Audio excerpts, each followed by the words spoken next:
if I connected the USB, it'd work better. Just maybe. If it's gonna be so laggy now, I don't know. Where the fuck can I find the URL for this bastard? Is it like this? Yes, it's like this. Yes, yes, yes, yes, yes, yes.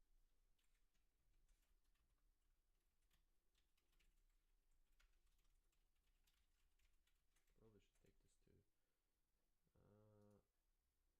Nah.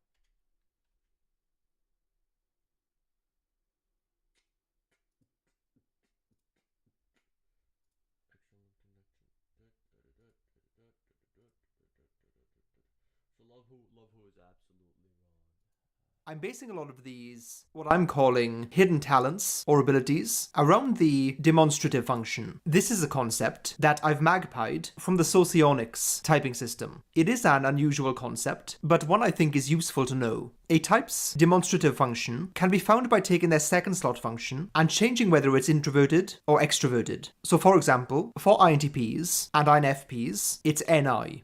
The demonstrative function can be seen in a few ways. It's often described as something a type can do extremely well, but simply doesn't value as much as their other functions. Specifically, I'm challenging this. Any INTJ, come and challenge my TI. It's because my point is, it's garbage. No, no, no, no, no. It's not a talent. It's not a talent by any means. Oh, camera died. Where the fuck did my camera die? Well, I guess we don't need my camera anymore. I challenge. Oh, it's back now. That's ridiculous. Come on, man. What I'm trying to say is that like, I completely and absolutely disagree.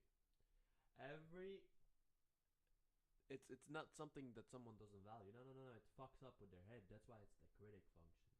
The critic function is something that is constantly kind of fucking up with your head. It's something that you're pretty chill with normally, but sometimes it just fucks up with your head. You know, and you're not good at it. You're very sloppy at it. It's a very double-edged sword. I've not perceived anyone be impressive with their sixth function. Absolutely not at all. I have no idea why anyone ever would read the theory and be like, "Oh my god, sixth function, that must be a talent." No, buddy. Fuck no. their second slot function, kind of akin to a talent in an area that doesn't interest you that much. It can also be thought of as an emergent function. For example, when an INTP is exploring ideas with a TI and NE, then settles on some kind of SI-like solidified concept, that narrowing down of an idea appears quite like NI in action. An ISTP going over and over something to master it in a logical and hands-on, so to speak, way kind of seems like how SI works. I've also heard it be described. What does that even mean? Dog doesn't even know how SI works. No, of course, of course. You need to organize and gather to everything in the world. But still, everyone sucks at their sixth function. I mean, it's not absolutely disastrous. There's a pretty good argument to be made that the sixth is better than the fourth, but it's very sloppy. It's very talent is akin more to something that you just do flawlessly. It's kind of like smooth with it. It's like you were born to do it. Sixth function, no, absolutely not. Too sloppy. Just too sloppy. Too garbage. Too open to failure. And if we go to any type, I'm very easily able to demonstrate how easily they are extremely sloppily with their functions. Described, as the name would suggest, as something a person feels like they need to demonstrate to the world. If they need to show people that they are succeeding, they need to do well with this function. For example, It's the critic function. They're trying to be like, hey, look at me. I am telling my critical parent that he's wrong. And, the best example of this is the ENTPs throwing their TE out like it's a good cock. It's like, oh, look at my TE, and well, absolutely disregarding all other functions, being absolutely stupid and sloppy to it to the point where they're missing the point of the argument of the debate, being like, if there is no TE, there is no debate. Like, I have so many experience, especially with the ENTPs being so stupid with their TE, absolutely getting destroyed in debates and just losing it, just becoming delusional because they're in the six. It's, trust me, and any other type is just as bad with their six. It's really sloppy and should not be. demonstrated to be anything better than horrible. Example, an ENTP might need to channel that TE to be more put together, structured, and organized, to bring their ideas to life. An ENFP might want to show that their weird and wonderful thoughts, ideas, and plans can be beneficial to the people around them and bring No, no, no. What the fuck, man? What the fuck? What did you do? What did he do? No, no, no, no, no, no, no, no, no, no. You fucking monkey. You fucking idiot. That's the E, not FE. FE is about people valuing other shit. That's what FE is about. It's about, oh, look at me. I'm pretty and people value me. TE is about functionality and usefulness. He got the theory completely wrong. What the fuck is he talking about? Oh my god, no, I'm gonna have a heart attack.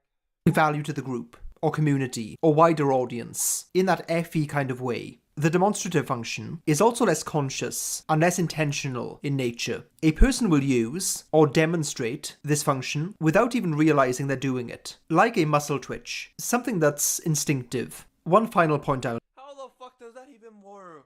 How the hell does that even work? It's a critic function. It's a critical parent function. Can you be like dancing in a dance club and your parents be looking at you and you're like, oh no, I don't see them. How the fuck does that work? It's very conscious. I don't. This is how does that work? How can it be a critical parent function? It's there. It's like the first function. You're just doing it naturally without even noticing. Bro, you might as well say that the 6 is the dominant one. Make is that types often view their demonstrative function when they see someone else really caring about it as kind of silly, maybe even to the point of making fun of it in their heads or out loud, depending on your type. You could think of an INFJ seeing FI as too self-focused and self-involved, or an ENTJ seeing NE as too scattershot and unfocused. So it's a function a type is highly skilled at, but rolls their eyes at other people valuing it too much. So there's a few different This is enough. That is very much enough. Let's go play some chess. I think I've demonstrated my point quite well at this point. I'll play chess for the rest of the stream. I've said I'll be doing streams monthly from now on, every month now on. Maybe just doing a stream. The fuck is this defense, bro? I guess you maintain central control. Advanced variation. Well, I guess because you're advancing is the point.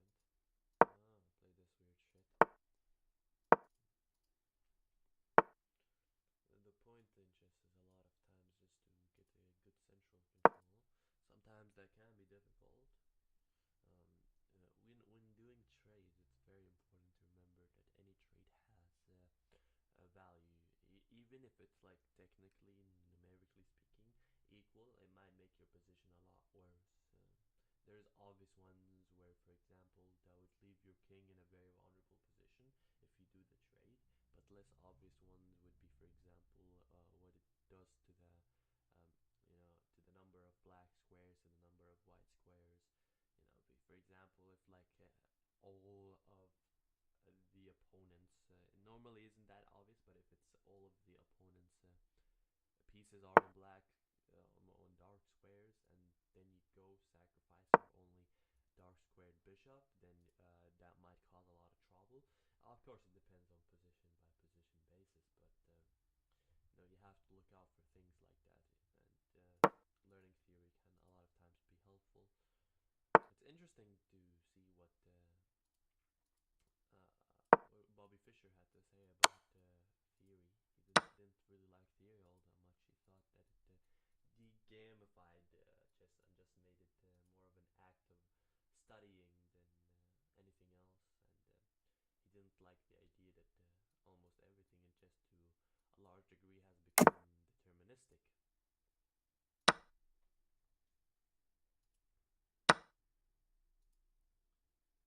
Became a game of who knows more theory, which is a position that is, I believe, very understandable.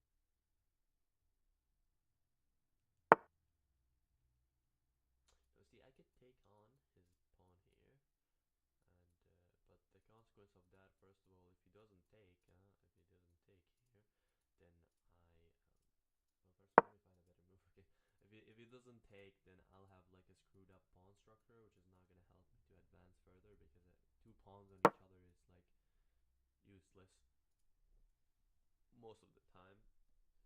But if he takes, then he's threatening my bishop, which isn't awfully lovely. Now here's a trick. I could go back here, and go back here, and then introduce my rook, or I could go for a trade. Although I'd say a trade right now is not beneficial just because I wouldn't ruin his pawn structure or anything. So I think I might just I'll just keep pressure on here. If he goes with something akin to the Roy Lopez Caro variation, then I could think of opportunities to introduce my pawn in here. And if he takes, then boom. Either I introduce the rook or I put the bishop back in there. But no, he's moving his bishop for some reason, which is definitely an interesting move. And now he's just losing on tempo because that move is very slow to just move back. Now I'm not sure about moving my king to the corner here exactly. That's particularly a good move, seeing my pawn structure not being particularly lovely, to say the least. And again, these are two horrible. First of all, I just allowed him to take here. I could have just easily taken back, which I cannot do anymore. And here I allowed him to take another pawn. So I could have also taken with the queen. I could have had, his move was quite horrible. In fact, I could have like easily caused problems here. So I'm just gonna go for an exchange here because I want to ruin his pawn structure on that side. But let's just say I'm playing quite badly right now. I put myself in an